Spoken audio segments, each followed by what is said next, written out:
are guys who come to the gym just because they tell you their first main goal is to enjoy the gym. Yeah. They're like, my first main goal is just to enjoy being here. So if somebody tells me that, how am I supposed to come up with a program for them? Just make sure when they come to the gym, let them do, they're normally very curious. They want to touch every machine. They want to do this. They want to do that. Again, it goes back to the objectives. His first main objective is to enjoy being in a gym setup. Not necessarily for exercises? Yeah. They're like, I normally have a phobia for the gym because we see people lifting so hard. They're lifting heavy weights. They intimidate me. So you see, that's something, again, you have to remove from his mindset. And it takes time. Because you can't come and give them heavier weights or any kind of a dumbbell or any workout without first changing that perspective. So if they come to the gym and they're like, today we're doing something light, I'm introducing you to the treadmill. You spike their curiosity. They're like, what does that do? And like, I just come to this machine, do this, do this, do that. And then just walk for 15, 20, 30 minutes. And then you go home. Yes, they've done 30 minutes. They've just done 30 minutes of the walking on the treadmill. They feel excited. They're like, So chances are so they'll come the next day because they want to learn. They're like, I wonder what coach today is going to make me do. And I'm introducing you pole pole. So first you start removing their mindset from the places. People feel like the gym is a punishment. Atujua umekula sana, sasa unakuja hapa kujipatia stress, you're forced, you need results, and all that. But not necessarily true. If your main objective is just to enjoy that kind of a setup, your coach has to help you through it. So they come the next day because of curiosity, give them another workout, so they're like, they start opening up. They're like, it's actually not a bad place. So by the time they're done with the week, they're not even open-minded to receive more tasks. They're like, I think not today, I'm ready to lift. But again, how have you made them be ready to lift? By taking them through and understanding them for who they are. I feel like most people don't do that. Because people come to the gym for different reasons. We wamekuja for health, we wamekuja enjoyment, we wamekuja to change their ways. Others, even as much as it's the wrong reasons, others come so that they may enjoy their drinking over the weekend. And it's okay because it's them. That's what they are happy with. Why should I change that if they are an adult? They made a conscious mindset. People tell you, me, I'm here, I want to enjoy my weekdays, vizuri sana, so that weekends I get to enjoy my wine, my glass or two. And it's totally okay. But if you start now telling them there's no drinking wine, you're subjecting them to something they're not used to, they're not willing. But if you give them that opportunity, let them come and enjoy the gym so that they enjoy their wine, and then not start telling them drinking and fitness doesn't go hand in hand. But now again, you're introducing it pole pole. What we call systematic desensitization. Pole pole. Slow by slow. Slow by slow. Make them understand why. They don't know why. It's not because they enjoy drinking because they want to drink. For them, they feel it's right. But if you tell them, but if you come away na mwambie, unajua pombe na mazoezi hazipelekani. Takwambia, boss, hata mimi sikuji. I'm an adult, I know what I'm saying. But if you allow them that opportunity that they want, let them own their own journey. Understand that, then make them feel like they're owning their own journey. So I'm trained vizuri Monday to Friday. Saturday mwambie, please go enjoy your drink, but usi overdo. And then I start taking them pole pole. After week 2, mwambie, today, by the way, how many drinks did you have last weekend? Interesting thing. When they come to realize alcohol and fitness doesn't go hand in hand. So if they were used to having 4 glasses of wine, they'll tell you the next weekend, imagine I had just 3 and it was okay. Because they're going to come to the gym again on Monday, they'll feel the difference. They'll be like, today I'm feeling sluggish. And that's why now you chip in, it's because you drank the alcohol. Alcohol and fitness doesn't go hand in hand. That's why you're feeling sluggish, your energies are low. Because the body is first trying to get rid of those toxins. That is why you're feeling sleepy. Then you're like, really? So then Saturday they tell you they drank 2. By the time you realize, they stopped drinking by themselves. But how did they stop drinking? Because you helped them own their own journey. They didn't feel like you're the one who's subjecting them to stop. You didn't stop them. I didn't stop them. I didn't force them, But as they continue with the journey, they realize it is for me. It is for me. So even just changing somebody's perception is first understand their perception of why they're doing what they're doing, live in their moment, and then bring the changes slowly. That's the best thing about fitness. This thing is not this hard. It's people who make it complicated by... You hear people say, I went to the gym. Sijui siku mbili. Hey, that's your thing. Ama alipatana na coach mbaya. Yes. Akapatiwa wa coach ngumu ni kama nataka kumbaliza. So is one supposed to choose the coach that you want? Let's say a male or a female. You see, like in counseling, I can choose. If I want really? if I want to be seen, my therapist to be a man or a male, or a female. Okay. Like that's what I did. I wanted to deal with something with my dad. So I said I wanted a man, a male, so that I can be able to project my issues there and get to be well. Okay. I don't know whether it works with the gym. Yeah, it does. The funniest thing is if people just think. People just automatically think. Men prefer being trained by ladies. Okay. Ladies prefer being trained by men. It's just an interesting field. Hata when a client approaches you, there must be a sync. You guys, you must sync. Kuna mtu anaweza kuja hapa tuongee, we won't be compatible. You can just tell from the word go. There's just something missing from the bonds. And maybe you introduce them to another coach and they sync very well. Which is also totally fine. At the end of the day, it's your health we want to improve. Yes. So, but I've come to realize you'll find that hata ukitembea any gym, you'll notice most lady clients, most of their trainers are male. I think it's just natural. It's just natural attachment utapata. Vile mwanaume ta handle mwanamke is very different from the way the man will handle a man. So you find most men fear maybe a main trainer because they feel like they'll be subjected to so much pressure. Tambua chukua 50 kgs. That is their mindset, which is not automatically true. Yeah. Every coach will understand someone's progress. Like if it's your first time in the gym, there's no way somebody will give you a heavier weight that you cannot manage. No.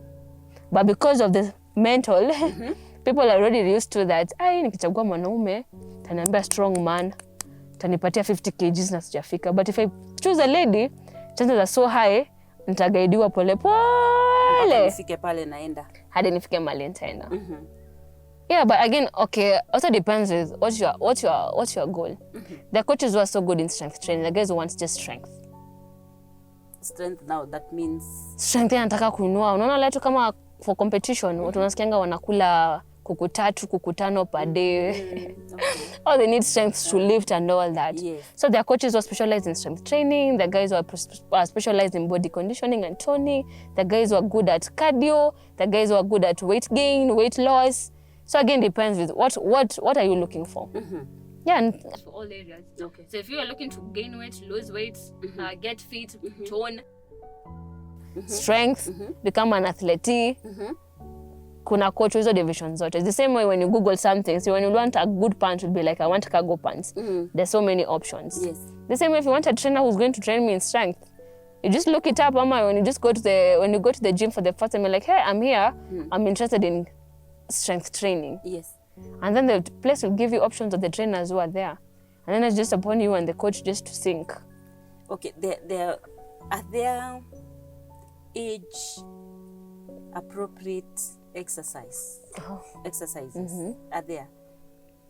Yeah, let's go back. The way, Jane, I'm very young.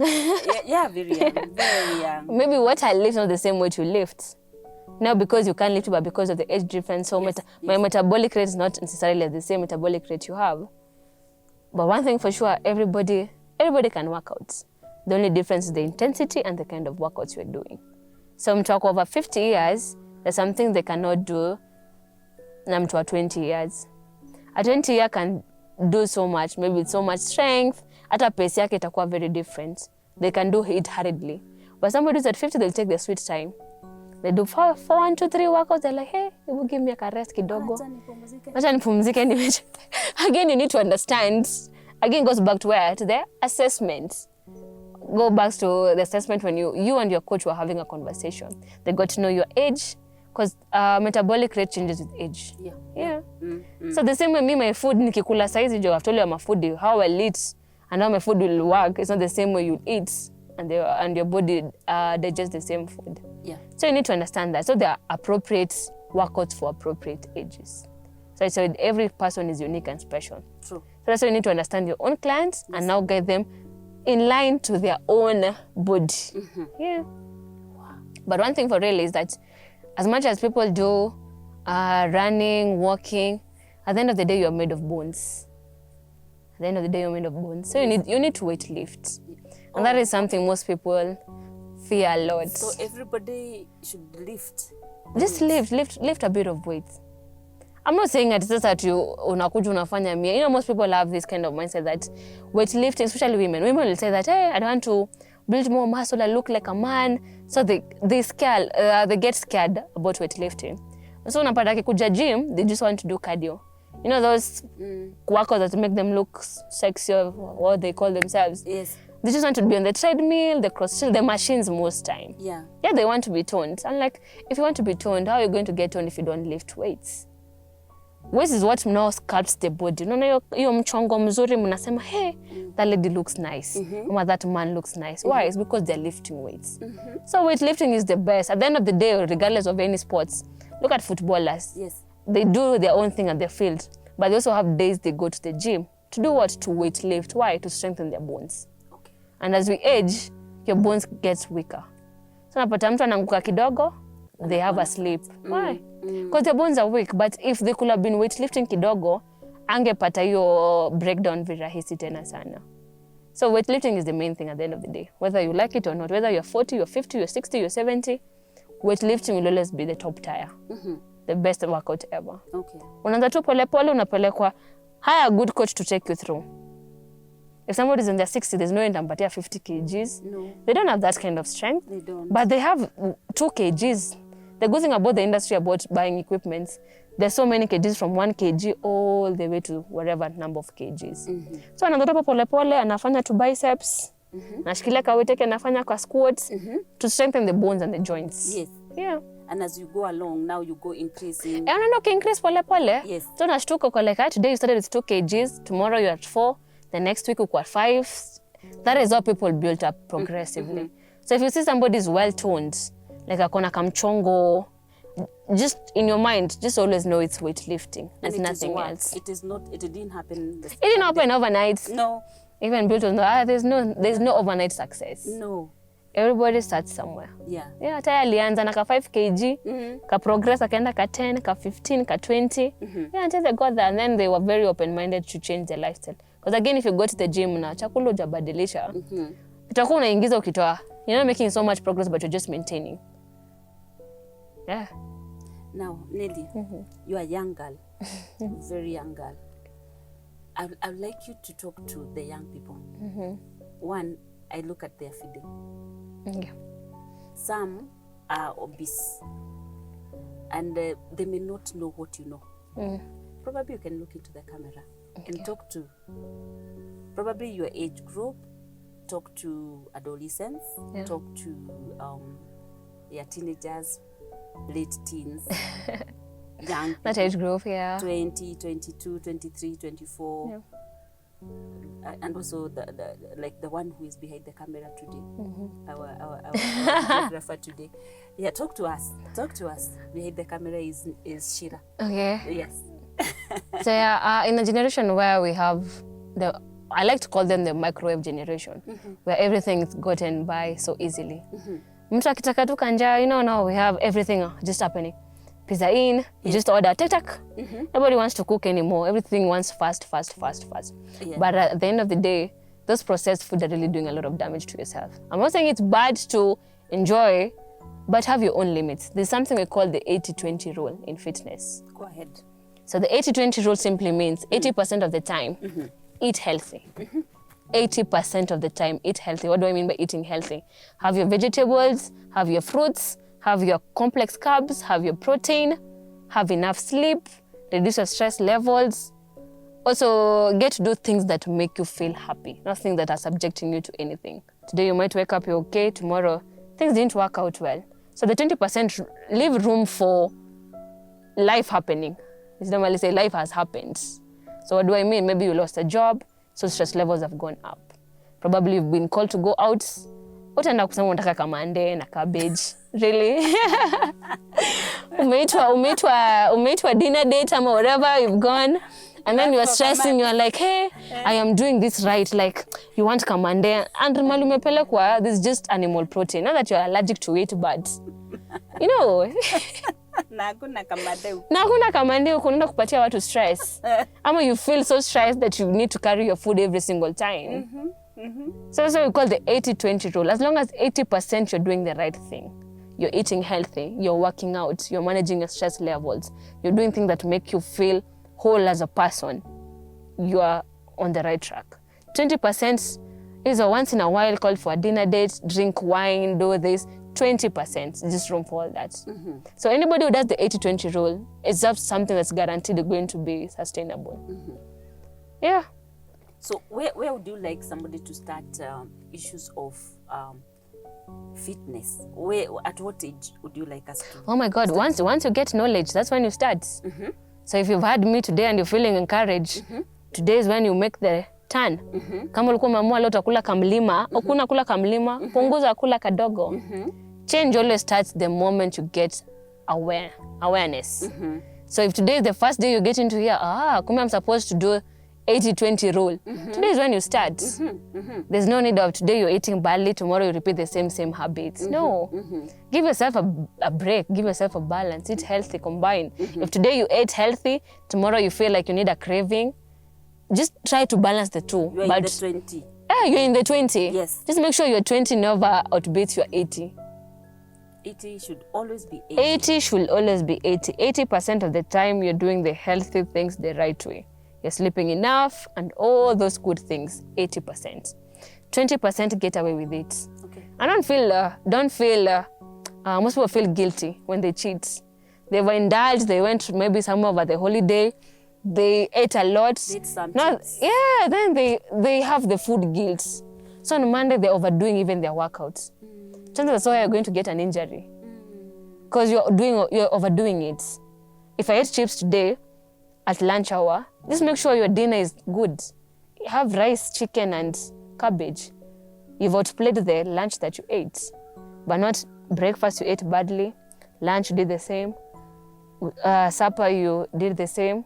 You'll notice when you change all these habits, even your bloating issues and stomach upsets, they disappear by themselves. Without even realizing. You'll come to know that the body actually responds to what you give it. If you give it healthy, it gives you a healthy body. If you feed it junk food, it also plays a role. So unapata kila mtu anakuambianga every single day I'm a bloat. Why? Because they're eating a lot of junk now and then. Yeah. Now, you've talked to the teenagers and to the young people. Yeah. Talk to mothers. Oh, talk to mothers. Special mothers. Yeah, talk to mothers. Talk to us. Oh, please stop neglecting yourself just because now you have other responsibilities. Just strike a balance, like I said, strike a balance. Have at least, you don't have to be in the gym for 2, 3, 4 hours or working out so that you feel you've worked out. 30 to 40 minutes every single day is what you need. Start slow, start small. As you progress, pole. If today you want to start with walking, anza kutembea leo. If umeenda kutoka hapo kwenu hadi kwa duka, kesho toka kwa nyumba hadi stage. It's just a matter of progressive overload. Don't do anything hasty. Don't forget yourselves now because you're mothers, you have so many responsibilities. Please take care of yourselves, because if you start sculpting your body at this time, you're also showing the young ones it's very possible. Kids follow what you guys do. If they see it in you, if they see you working out, chances are so high they're also going to grow up with the same mentality. They'll know working out is good, it's not a punishment. Because if they see you, if they don't see it in you, they're also not going to do the same thing. That's why you preach what you do. True. And you just turn out, you'll find, it's interesting, I find most of my clients, even their kids go to the gym. Or they have just a sport. Why? Because they see their dad and mom doing it. So it has already been cultivated in their mind. Working out is a part of life. So just sculpt something good for them to follow through. Good habits equals good habits. Bad habits equals bad habits. Yeah. So start small.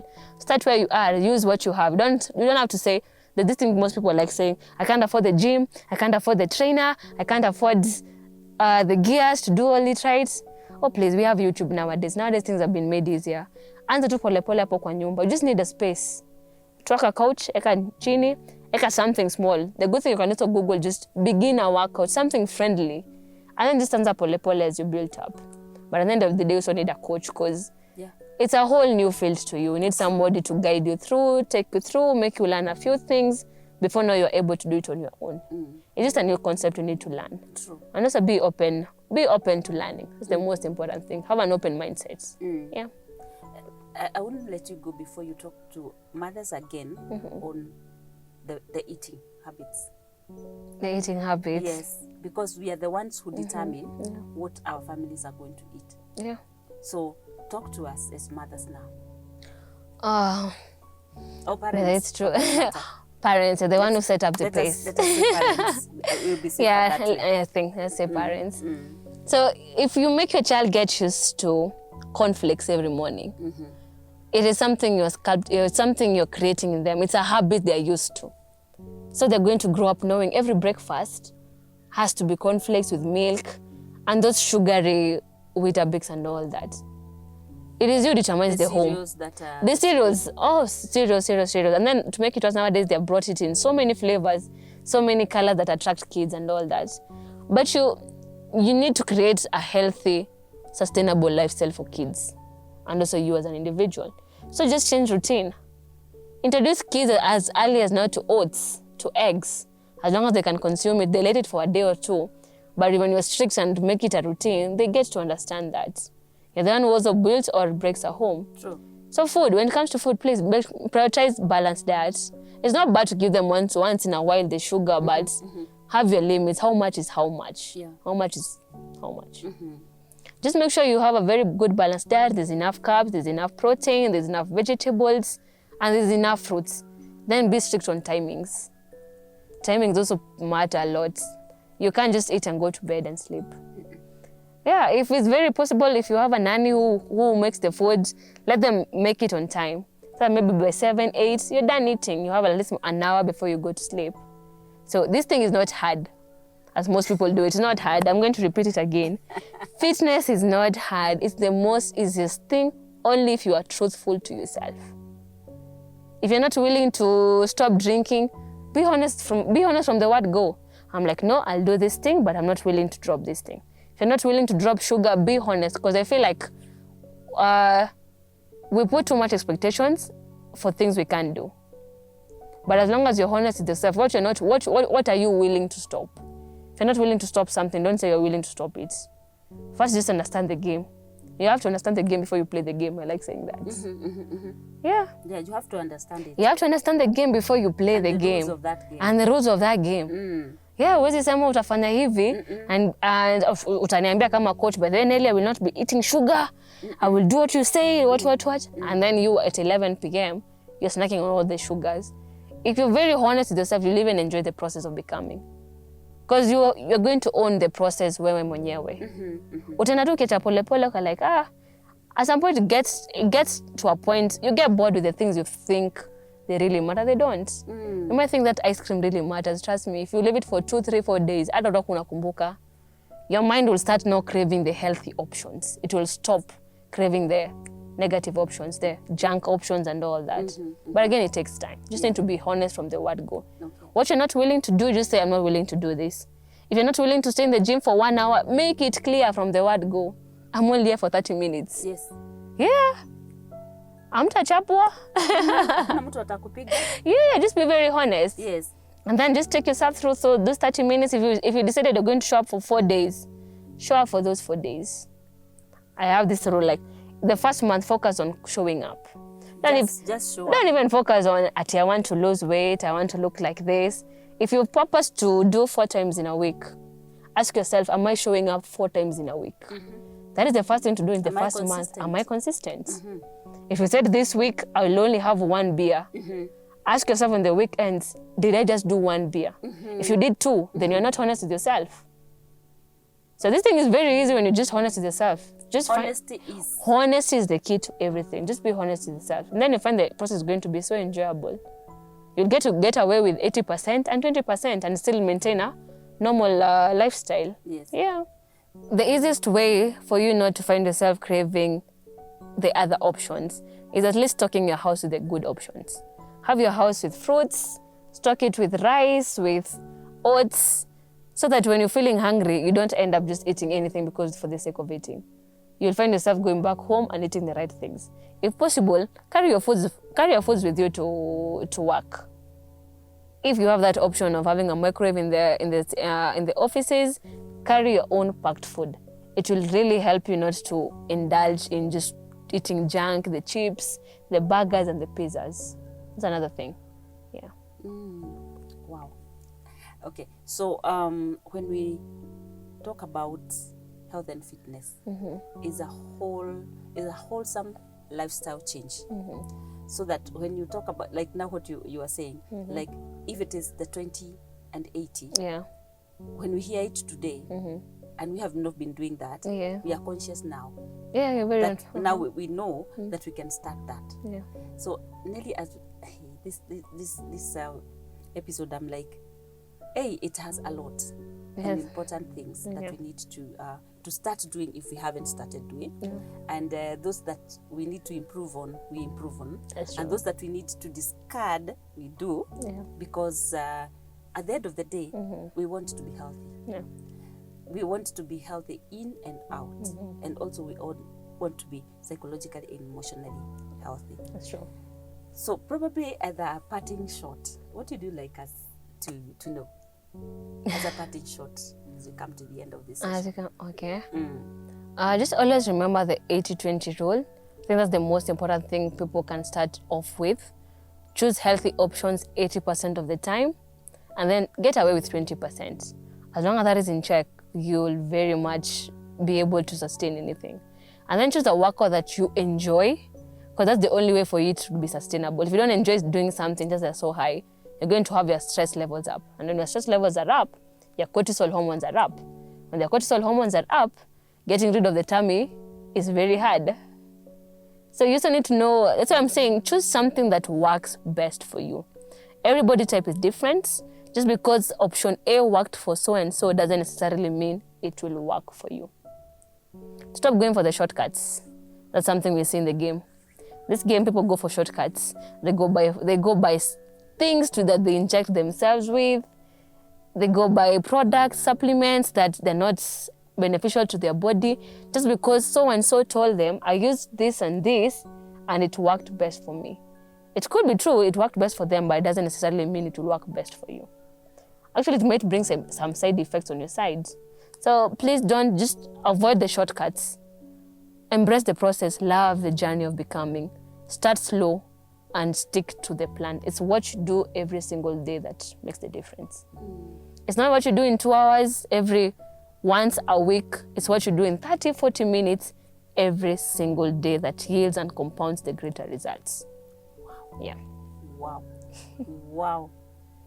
Very interesting. Yep. Very interesting. And I'm very happy about this.